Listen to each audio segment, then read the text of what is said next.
Great view from up here. You can see the whole of Cayton Bay.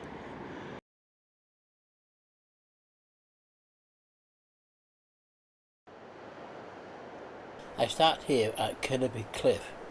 This is where the command post once stood, watching over Cayton Bay through the Second World War. I expected to find it still up here on the cliff, but it isn't. It's crumbled and it's slipped right down the slope, just like so many of the defences. Only a few years ago it was still up top. Now it lies broken and scattered down here.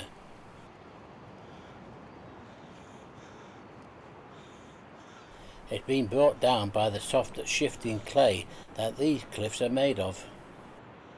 The rain soaks in, storms battered the base, and the ground slowly gave way. Like the pillboxes, it's now resting on the beach. It was the lookout that guarded Cayton Bay from Cayton Cliff.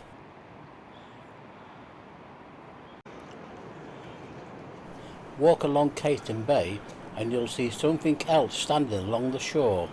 Great concrete shapes, half buried in the sand. These are the old wartime pillboxes built during the Second World War in 1940. At the time, this beach was seen as one of the most likely places along the coast for enemy landing. It was open, gently sloping, easy to come ashore, so they turned it into a fortress.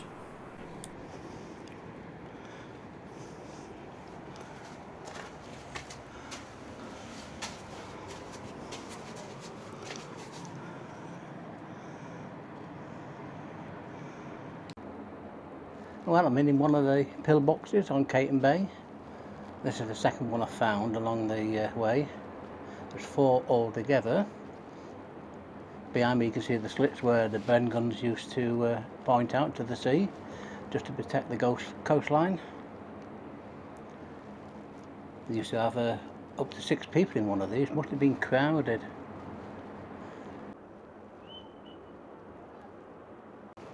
It's strange to think that before the First World War, people still called these waters the German Sea.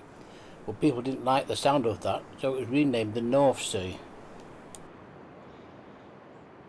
Year after year, the wind and the waves have worn these cliffs away, and one by one, these heavy pillboxes are slipped from the top right down to the beach itself, and they are half sunk in the sand as nature claims it all back.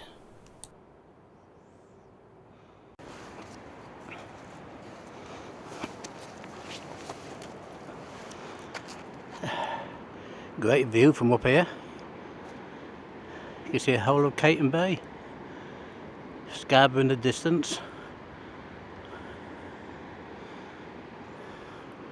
Brilliant at 8:30 in the morning. When invasion threatened in 1940, this whole bay was turned into a defensive line. Concrete pillboxes were built along the cliff tops, spaced to cover the shore with machine gun fire.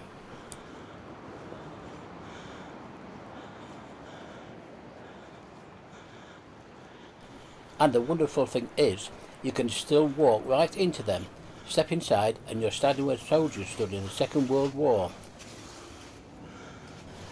Look out through the slits cut into the walls, narrow, angled, looking straight out to sea, and you see exactly what they saw. The same bay, the same horizon, the same tide rolling in.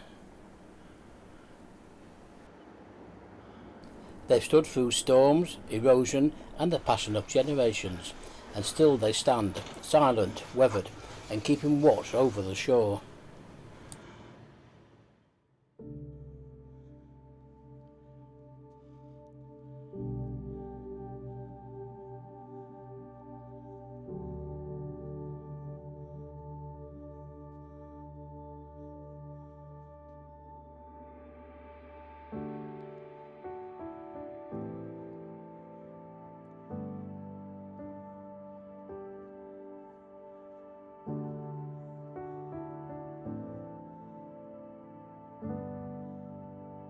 Ah, hello.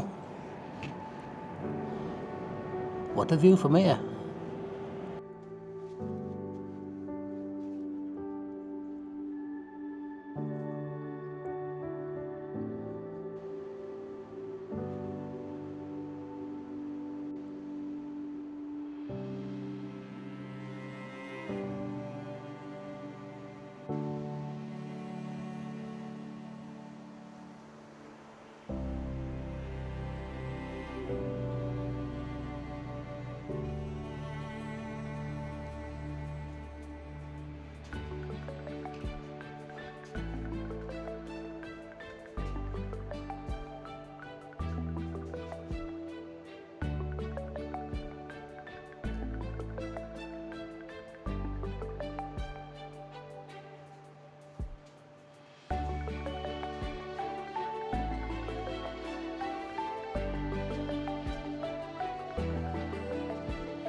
Well, I better scramble back.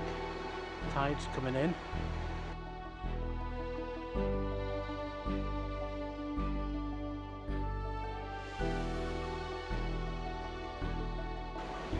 Well, that was a slippery walk to that one, but I made it.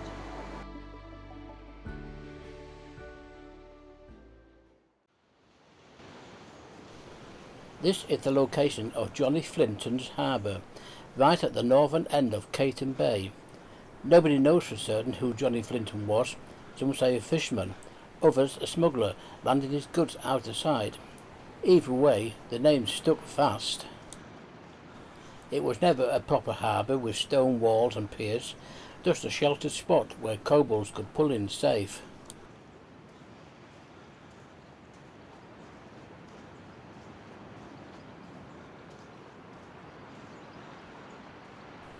All along the shore you can still see the old bricks and foundations, leftovers from when there was a busy little landing place.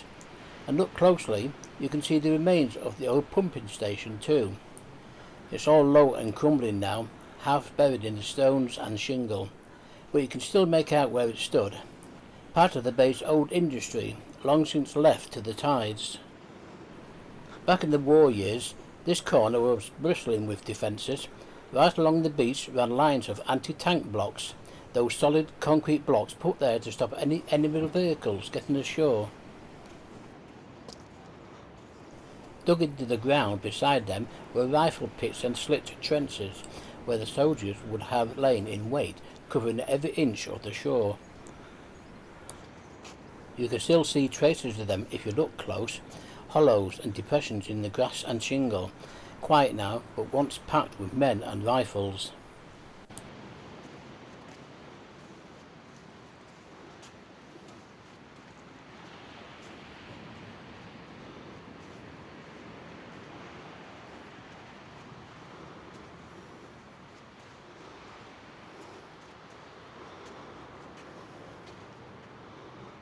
There was a pillbox here too, and a light searchlight built to sweep the sea after dark, watching for anything trying to sneak in.